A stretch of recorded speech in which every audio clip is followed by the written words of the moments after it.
Some people have now begun to suggest that this is a problem that doesn't exist. That this is a problem that doesn't exist, even though it's been well reported by members of the media and others that the 1630 Fund has been bankrolled with over $220 million in the last 8 years by one Swiss billionaire, Hans-Jörg Wyss, and the 1630 Fund has spent at least $14 million that we're aware of in Ohio issues campaigns. Some people have suggested that once that money goes into that account, that it somehow loses its identity, that it's no longer foreign money, and that it's commingled. Then why the heck would we ever have money laundering statutes? Because there's a scheme to get the money in around whatever rules and laws may be in place.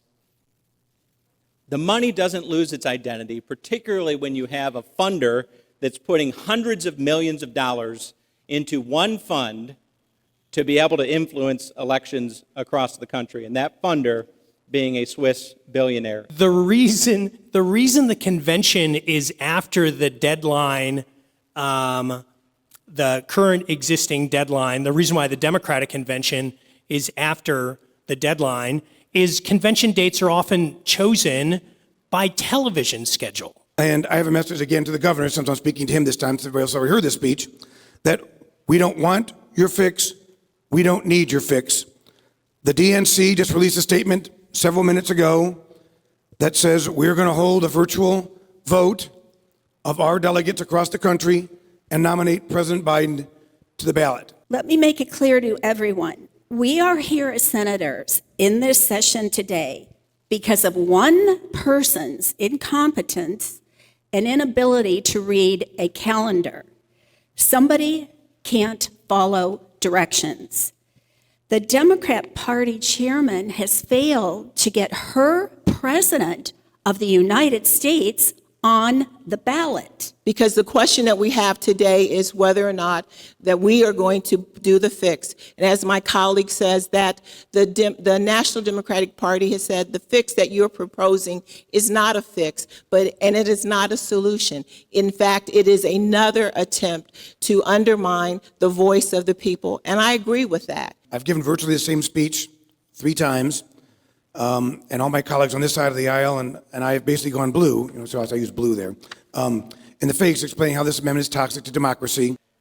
I don't understand how this bill could ever be considered toxic to democracy, that we would be banning foreign money from elections. It wasn't all that long ago that there were people on the other side of the aisle who were raising a whole bunch of ruckus about foreign election interference, about Russian collusion, about all these things that they saw as threats to democracy that have since been debunked, but nevertheless, they were bringing it up. The threats to democracy that have been largely claimed here about limiting foreign influence, let's remember that we are here in this chamber representing the state of Ohio, the people and voters of Ohio, the taxpayers of Ohio, who should have the final say on what gets determined in Ohio, as our colleagues on the other side of the aisle have often pointed out to us.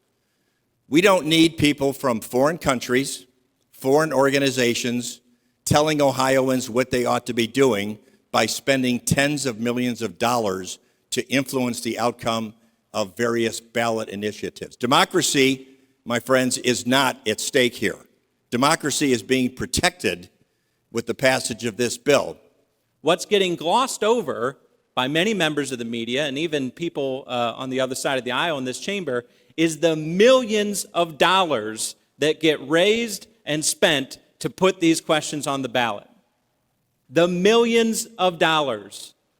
Don't you think Ohioans have a right to know through campaign finance disclosure? We just had people arguing earlier that we need to have better campaign finance disclosure.